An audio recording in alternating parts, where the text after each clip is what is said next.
अस्सलाम वालेकुम। आज की वीडियो में हम करेंगे एक्सरसाइज 5A। ये जो mathematics book 3D 3 7th edition जो न्यू एडिशन आया है उसी एक्सरसाइज है ये। और इसका हम करेंगे जी question number 2 and question number 3 करेंगे आज की वीडियो में। तो अगर अभी तक आपने मेरा चैनल सब्सक्राइब नहीं किया तो उसको सब्सक्राइब कर दीजिए और बेल आइकन को लाजमी प्रेस कर दीजिएगा ताकि आपको न्यू आने वाली वीडियोस के बारे में पता चल सके। और जो मेरा सेकंड चैनल है जिसके बीच में मेरी कुकिंग के क्राफ्ट्स के रिडल्स की वीडियोस हैं उसका लिंक भी डिस्क्रिप्शन में, उसको भी सब्सक्राइब कर दीजिएगा। और इससे जो पिछले क्वेश्चंस हैं उसका लिंक है वो भी मैंने डिस्क्रिप्शन में दे दिया, प्लेलिस्ट बना दी है। ठीक है जी, तो स्टार्ट करते हैं। क्वेश्चन नंबर 2 जो है वो हमारे पास है कि the profit on a refrigerator is 35% of the cost price. If the profit is $280, find the cost price, the selling price of the refrigerator.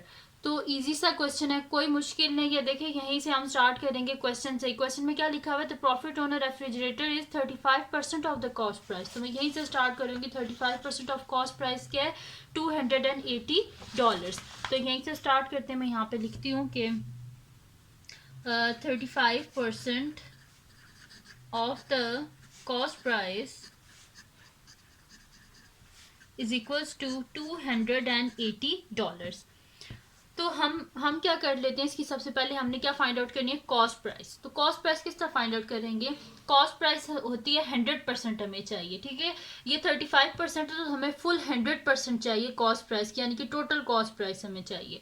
तो उसके लिए हम सबसे पहले क्या कर लेंगे, इसका 1% फाइंड आउट करेंगे। तो 1% किस तरह फाइंड आउट करेंगे? हम बोथ साइड पे 35 से डिवाइड कर देंगे। तो यहाँ पे हो जाएगा 1% ऑफ द कॉस्ट प्राइस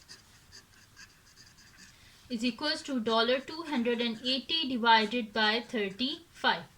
अब हमें चाहिए फुल, मतलब कि कॉस्ट प्राइस चाहिए। तो मैं यहाँ पे लिखूंगी 100% ऑफ द कॉस्ट प्राइस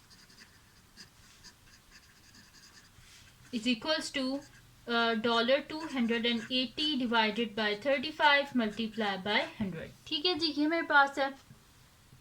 अब हमने इसे फाइंड आउट करना है तो इसे मल्टीप्लाई कर लेते हैं। तो 280 को मैं 100 से करूंगी तो मेरे पास हो जाएगा 28,000 डिवाइडेड बाय 35। तो कैलकुलेटर से देख लेते हैं कि हमारे पास कॉस्ट प्राइस क्या आ रही है। मैं यहाँ पे लिख लेती हूँ 28,000 डिवाइडेड बाय 35। तो इसका आंसर मेरे पास आ रहा है 800। ठीक है, यानी कि क्या हमारे पास $800। तो ये आ गई मेरे पास इसकी कॉस्ट प्राइस। ठीक है, मैं यहाँ पे लिख भी देती हूँ कॉस्ट प्राइस, सही है हमारे पास। तो यहाँ पे हम लिख देंगे the cost price of refrigerator is the cost price of refrigerator is $800। ठीक है, तो कॉस्ट प्राइस क्या रेफ्रिजरेटर की? हमारे पास $800। अब सेकंड क्या पार्ट था? यहाँ पे इसका फर्स्ट पार्ट जो है वो कंप्लीट हो गया, यहाँ से स्टार्ट हुआ था इसका फर्स्ट पार्ट। अब हमने करना है इसका second part, selling price of the refrigerator. तो सेकंड पार्ट यहाँ से हम स्टार्ट कर देते हैं इसका। ठीक है, तो सेलिंग प्राइस क्या होती है? अगर प्रॉफिट है तो selling price is equals to cost price plus profit. ठीक है, क्योंकि सेलिंग प्राइस ज्यादा होती है कॉस्ट प्राइस से अगर प्रॉफिट हो रहा हो। ठीक है, तो कॉस्ट प्राइस में जब प्रॉफिट को ऐड करते हैं तो सेलिंग प्राइस हमारे पास आती है। तो मैं यहाँ पे लिखूंगी selling price of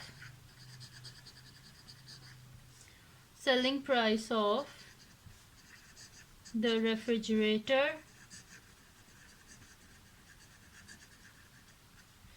selling price of the refrigerator is equals to ये जो कॉस्ट प्राइस है $800 प्लस जो प्रॉफिट हुआ था $280 प्लस $280। तो इन दोनों को ऐड कर लेते हैं।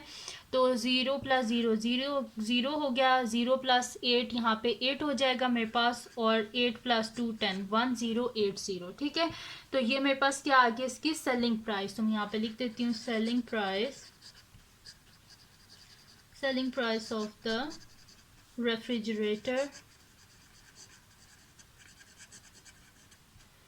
of the refrigerator is equals to $1080। ठीक है, तो ये आ गया मेरे पास इसका आंसर, और यहाँ पे सॉल्व हो गया इसका क्वेश्चन नंबर 2 जो है उसके दोनों पार्ट्स मैंने आपको सॉल्व करके दे दिए।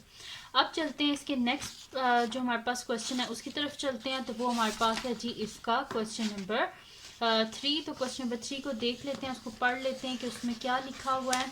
तो जो क्वेश्चन नंबर 3 है वो हमारे पास है, इसको देख लेते हैं यहाँ से।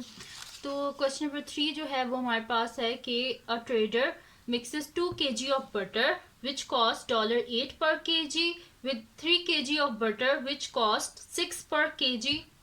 He sells the mixture at $2.55 per 250 grams. जो हमारे पास होता है ना 1 kg, उसके बीच में कितने होते हैं 1000 ग्राम्स, ठीक है, यानी कि ये केजी का 4th पार्ट है 250 ग्राम्स, ठीक है।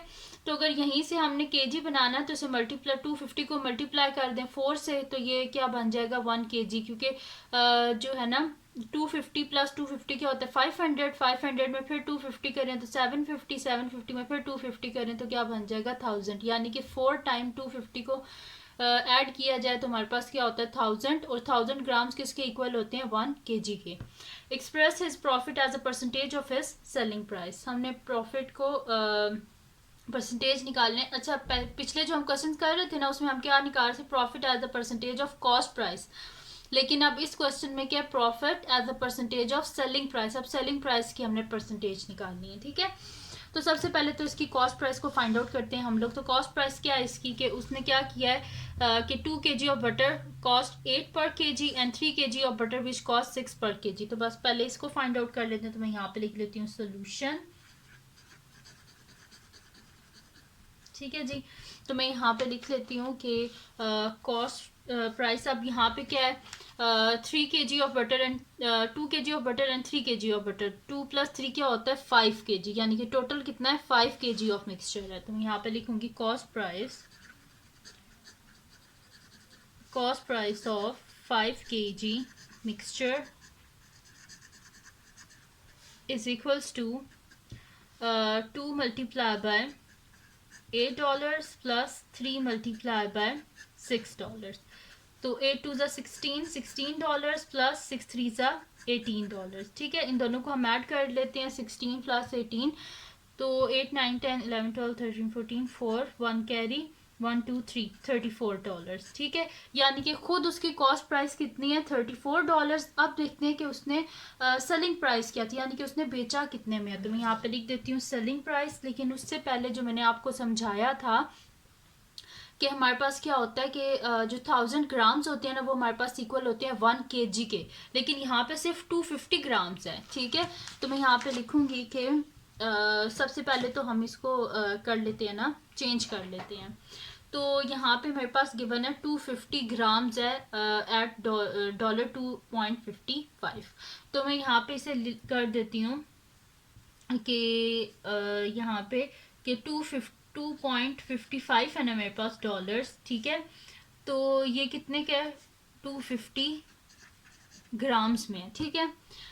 हमें अगर चाहिए 1 kg, तो मैं इसे क्या कर दूंगी मल्टीप्लाई बाय 4, ठीक है। तो 4 मल्टीप्लाई बाय यहाँ पे मेरे पास क्या हो जाएगा 4 मल्टीप्लाई बाय 2.55, तो ये मेरे पास आ रहा है 10.2, ठीक है। यानी कि $10.2 इज इक्वल्स टू 250 इंटू 4 क्या हो जाएगा मेरे पास 250 इंटू 4 इज इक्वल्स टू 1000, यानी कि 1000 ग्राम्स इज इक्वल्स टू $10.2। अच्छा, अब हमारे पास क्या होता है 1000 grams is equals to 1 kg, ठीक है। यानी कि $10.2 का वो 1 kg बटर जो है उसको वो जो है सेल करता है, ठीक है। तो 1 kg की हमारे पास प्राइस आ गई है 10.2, ठीक है। तो फिर हम यहाँ पे फाइंड आउट कर लेते हैं कि selling price of 5 kg butter, ठीक है। तो 1 kg की अगर ये है तो 5 kg की क्या होगी, तो वो मैं आपको यहाँ पे बता देती हूँ। तो हम नेक्स्ट शीट ले लेते हैं। तो मैं अब यहाँ पे लिख देती हूँ कि सेलिंग प्राइस ऑफ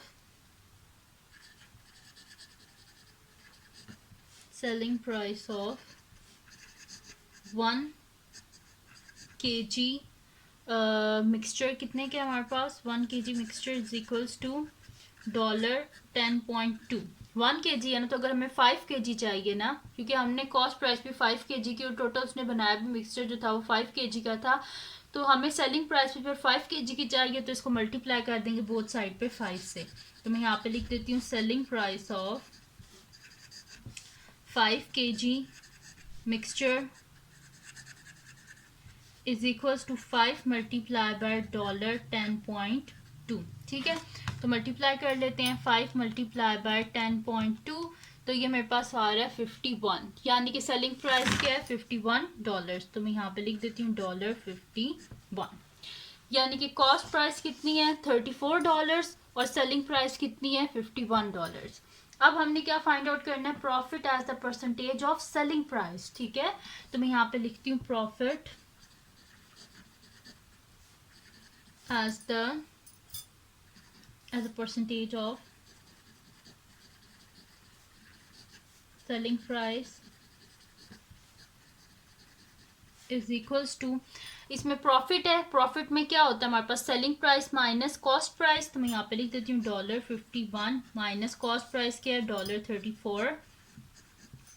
इन्हें खुद बोला है profit as a percentage of selling price, यानी कि डिनोमिनेटर में हमने क्या लिखनी है सेलिंग प्राइस, और मल्टीप्लाई बाय 100%, क्योंकि हमने परसेंटेज को फाइंड आउट करना है। अब 51 में से 34 को माइनस कर लेते हैं, तो यहाँ पे मेरे पास क्या हो जाएगा, ये 17 हो जाएगा। $17 डिवाइडेड बाय $51 मल्टीप्लाई बाय 100%। ठीक है जी, ये हो गया मेरे पास। डॉलर और डॉलर को कैंसिल आउट कर दें तो 1700 डिवाइडेड बाय 51 और साथ में परसेंट है। ठीक है जी, अब हम देख लेते हैं कि ये अगर किसी के टेबल में आ रहे हैं तो उसको कटिंग कर देते हैं, तो ये दोनों 17 के टेबल में आते हैं। हमारे पास 17 3s होता है, तो 17 को 3 से बेशक मल्टीप्लाई भी करके देख लें। 7 3 21, 3 1 3 4 5 51। ठीक है, तो 17 1s और साथ में ये जीरोस, और 17 3s यानी कि 100 डिवाइडेड बाय 3 और साथ में परसेंट। ठीक है, अब इसको डिवाइड करके देख लेते हैं कि हमारे पास इसका क्या आंसर आता है। तो मैं यहाँ पे डिवाइड कर लेती हूँ 100 को 3 से, तो 3 3 9, पीछे बचे 1, ये 0 नीचे, 3 3 9, पीछे बचा 1, यानी कि हमारे पास इसकी क्या परसेंटेज आ रही है मिक्स नंबर में, और वो क्या आ रही है हमारे पास इसकी परसेंटेज के 33 होल 1/3%। ठीक है, तो profit as a percentage of selling price क्या आई है हमारे पास 33 होल 1/3%। तो ये आ गया हमारे पास इसका आंसर, और यहाँ पे इसका क्वेश्चन नंबर 3 जो है वो भी कंप्लीट सॉल्व हो गया। तो ये थी जी आज की वीडियो, जिसमें मैंने आपको करवाया एक्सरसाइज 5A का question number 2 and question number 3। तो अगर ये वीडियो आपके लिए हेल्पफुल है तो उसको लाइक कीजिएगा, मेरे चैनल को सब्सक्राइब कीजिएगा और बेल आइकन को लास्ट में प्रेस कर दीजिएगा, ताकि आपको न्यू आने वाली वीडियोस के बारे में पता चल सके। और जो मेरा सेकंड चैनल है जिसके बीच मेरी कुकिंग की, क्राफ्ट्स की और रिडल्स की वीडियोस हैं, उसको भी सब्सक्राइब कर दीजिएगा। और जो मेरी बहन का चैनल है उसका लिंक पे डिस्क्रिप्शन में, उसको भी सब्सक्राइब कर दीजिएगा। और अपनी दुआओं में लास्ट में याद रखिएगा। अल्लाह हाफिज़।